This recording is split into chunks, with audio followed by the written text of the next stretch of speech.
People, 7th of November. Hope you all had a good weekend. Welcome to Newspaper Breakdown. Few stories over the weekend and today to point out. Start with COP27. That started today, the UN Climate Summit. Sunak has been talking about it. Of course, Sunak first decided that he wasn't going to go because he was too busy. And then everyone pointed out that he probably should go, being the Prime Minister of a country. And so he did a U-turn and now he's going. Not only is he going, but now he's Mr. Green. Sunak will tell the COP27 today that it is essential that nations stick to commitments made at COP26. Good thing. Beautiful thing. Well done to him.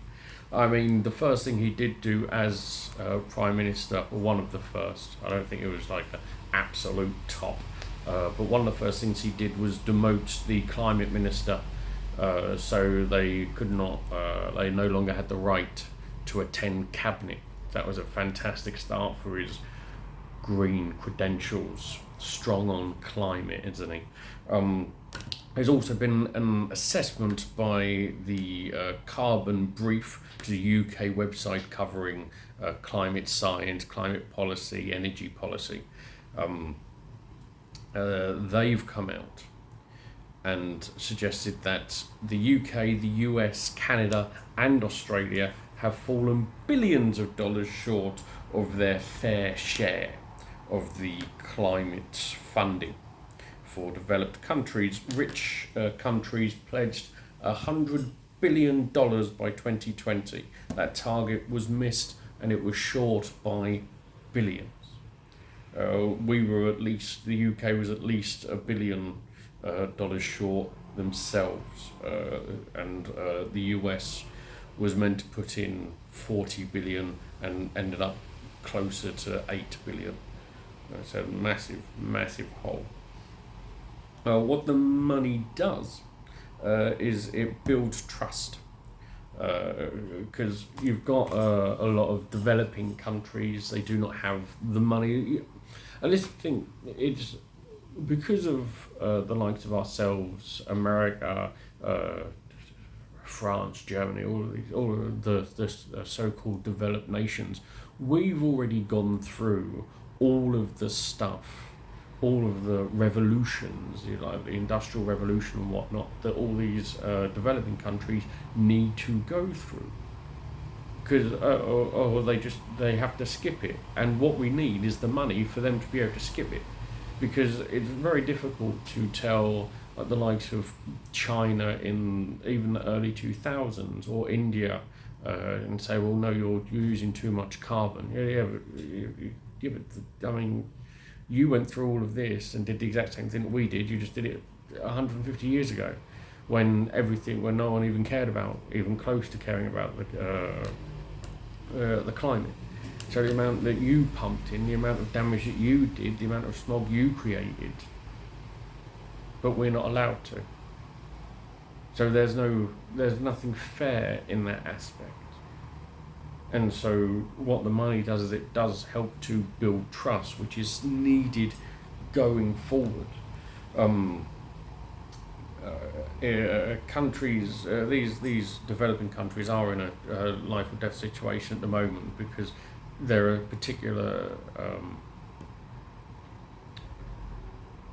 issues, global heat that occurs that you can't just ignore. There's deaths countless every day that's happening with all of this, and so the money would have been used to support the cutting of carbon emissions and work to adapt communities to the increasingly extreme weather. Now, that is an awful sentence anyway. I mean, it's at a point there where we're not even looking at going, hey, we're going to fix it all. Nah, we're gonna give you money to fucking adapt to it. So I'm not sure how the next human evolution is, instead of another thumb, we're going to grow a fucking fan there or something. the likes of Switzerland, France, Norway, and Japan have all given much more than their fair share, from 2 to 4 times the amount that they were for their fair share should give. And it's, especially with the UK and the US, who love to swing their bollocks going on about how good of a country they are. Have a look through everything and see what they're at the top at. Because I tell you now, rarely is it a good thing.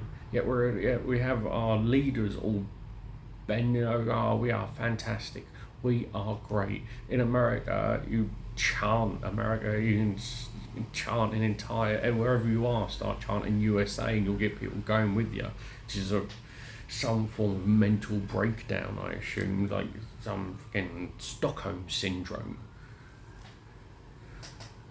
You got other countries that are just plodding along, doing stuff, trying to make it all better.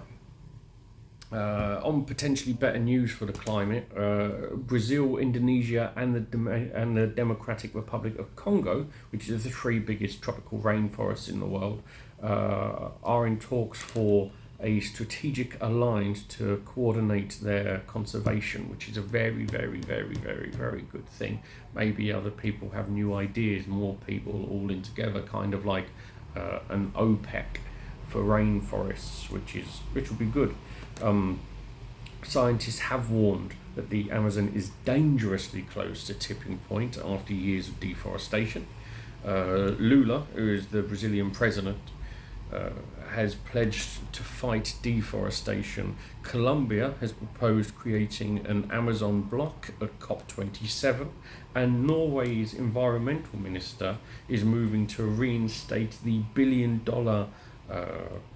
fund to protect the rainforest, which was stopped under Bolsonaro, because Bolsonaro is a far-right, tedious cunt, and you don't want to give that person money.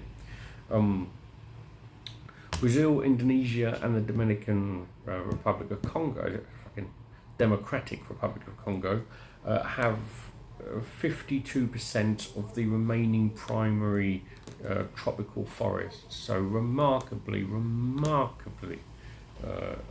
important to keep that and grow it more if we are going to do anything, even if we're going to attempt to put our hand up and stop the ocean of shit heading towards us.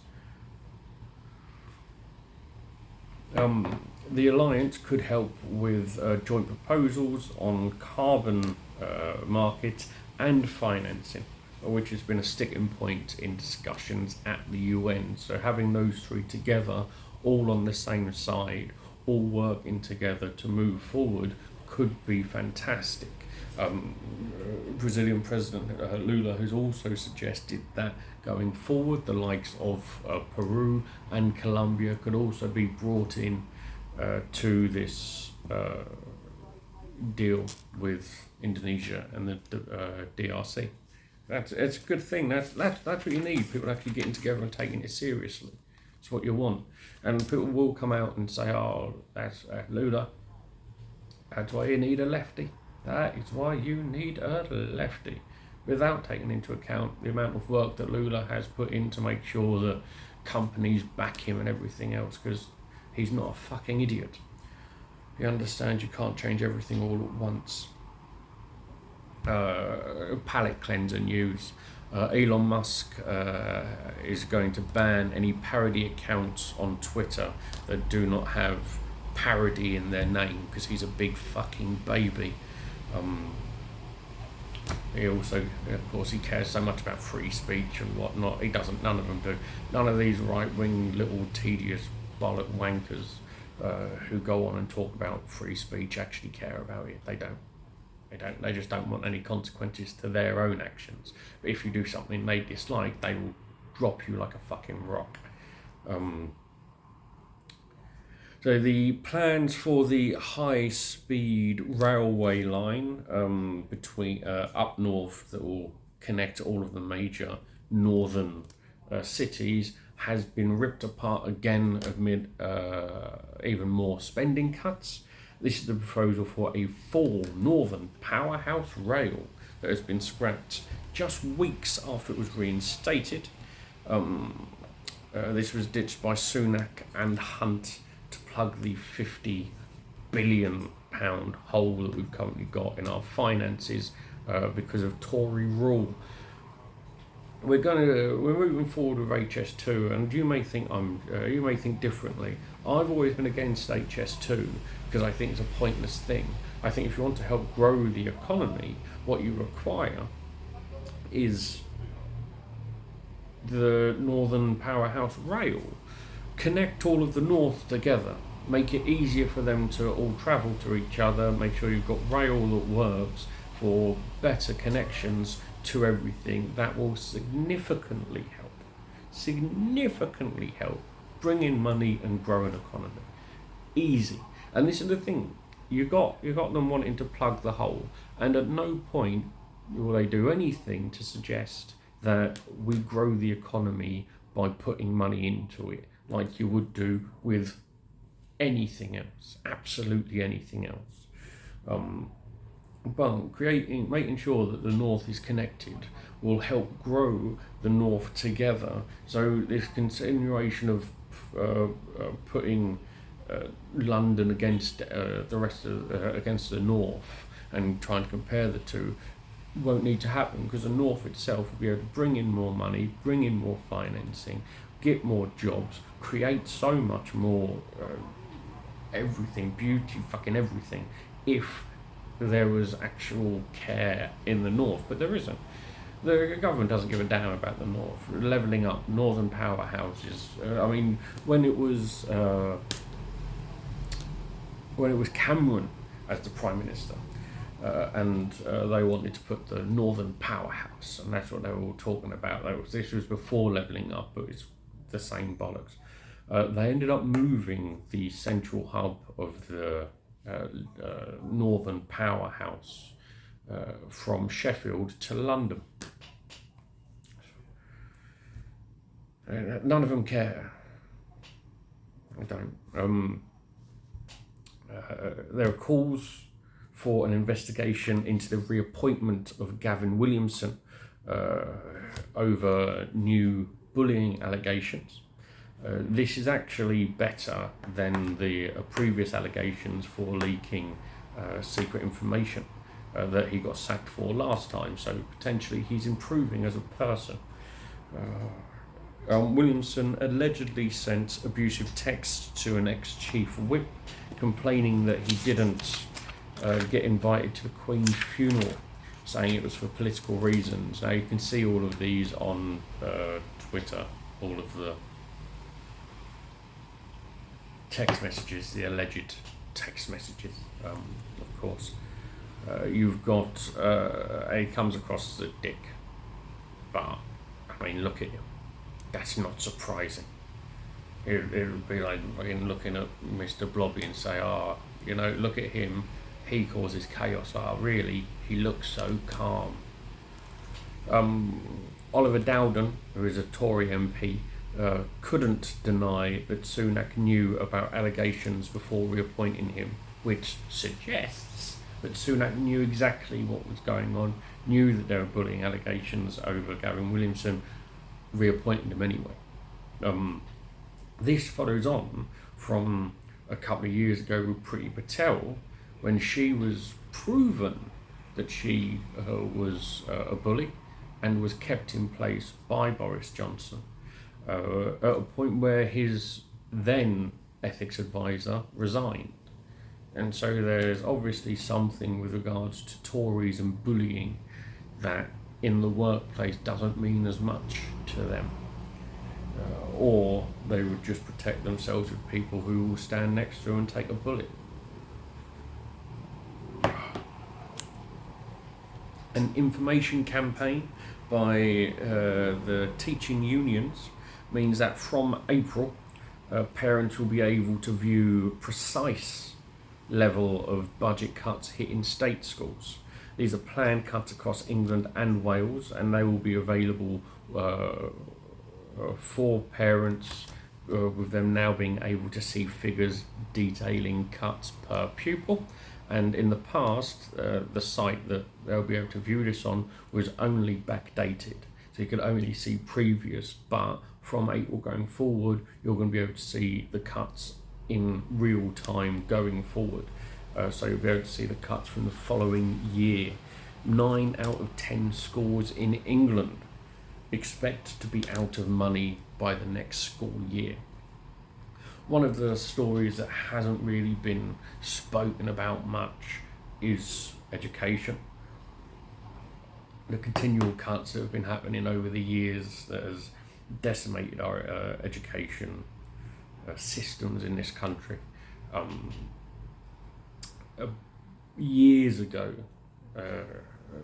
during the austerity one times, we gave away billions of pounds of land to pseudo charities, but all of that is regards to academies more than this particular thing. Academies, of course, are piles of human waste that rich people make more money off of by doing incredibly dodgy things like top slicing and leveraging and selling or having other companies that they own and buy stuff off of them. All awful. But that's education. We're going to have more cuts,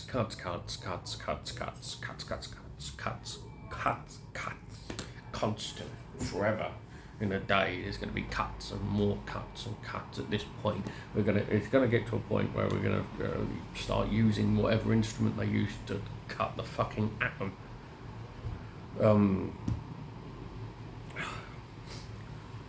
Next one is more than 138,000 residential and commercial properties in England and Wales owned by offshore companies.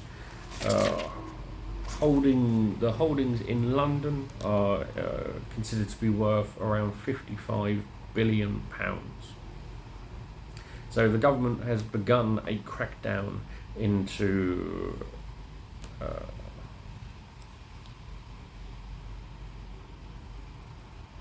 that's the word, sorry. I put it into, I started the word there and went there because I didn't think I could fit mantle there as I was writing. That's what happened there. I thought you should know.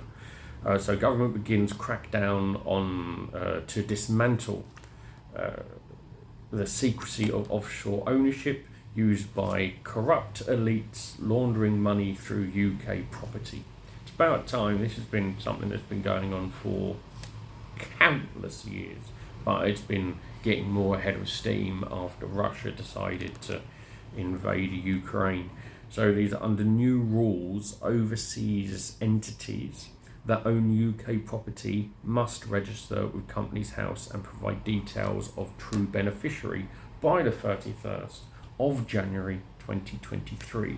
Thus far, only a handful have. So maybe they're going to be like when I haven't done my taxes yet, and maybe they're going to be like that and scramble and just, oh God, we have to prove which corrupt multi-billionaire actually owns all of London. Final couple of stories. You've got the quarter of UK adults have less than £100 set aside in savings.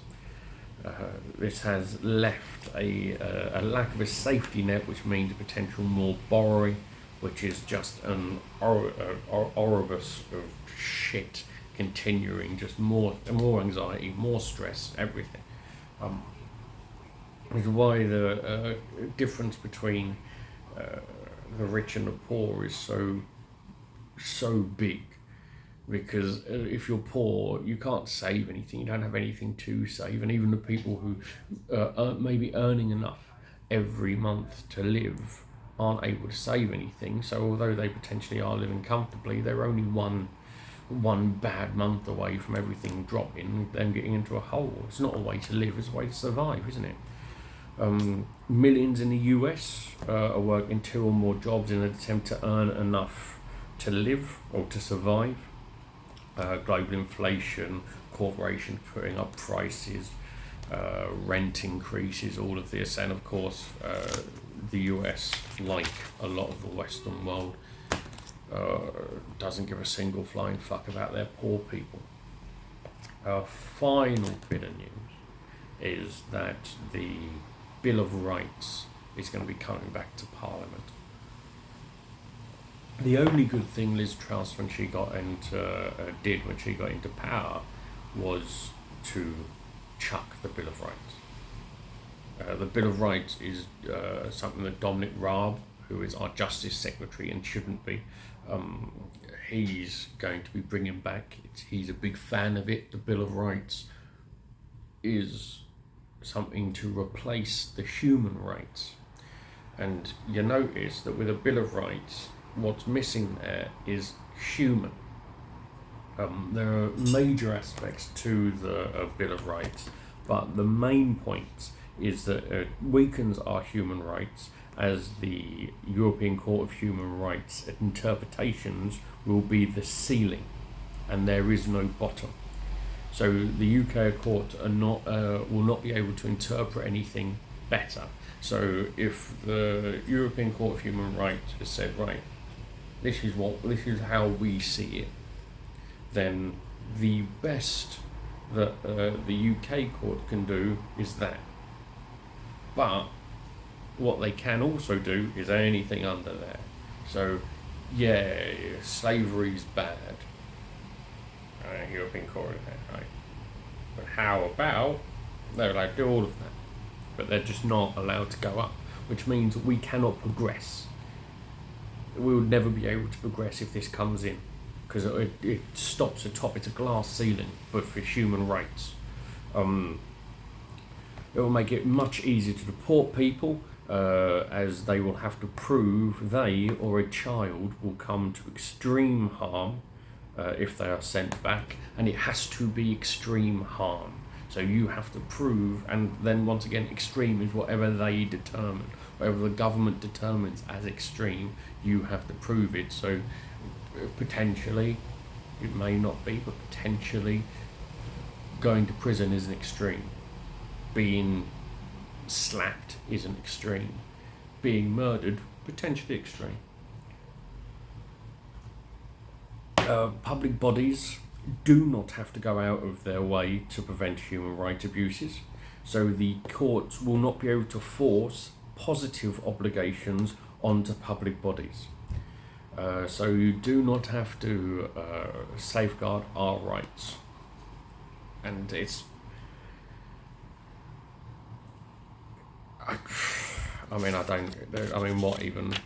What is there to say on that?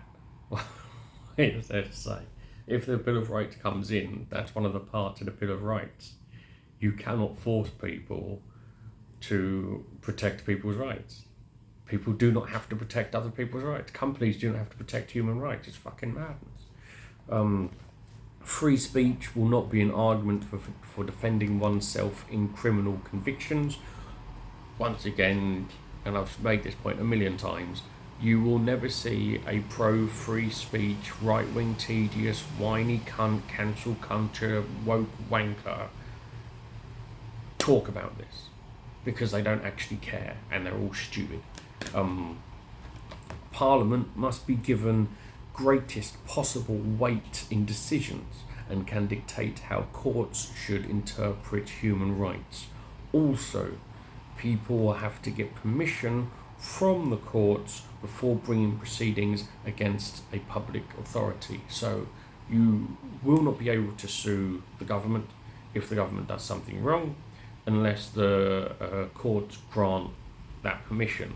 But also, Parliament must be given the greatest possible weight. So when the courts are making the decision, they have to automatically side with the government.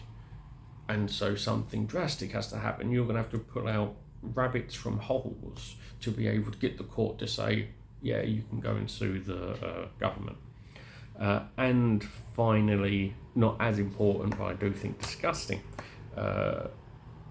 immunity for armed forces.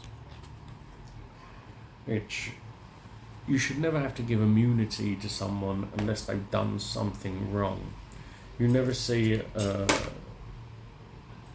in like a crime show, a detective show, someone come in and go, I want immunity. I haven't done anything, I just really like it, I think it would be nice. be good to add on to me fucking Tinder profile, give me immunity. No, it's because you expect someone to do something wrong. And we shouldn't have that with our armed forces. Yeah. Right, well, hope you had a good one. Catch you later. Bye.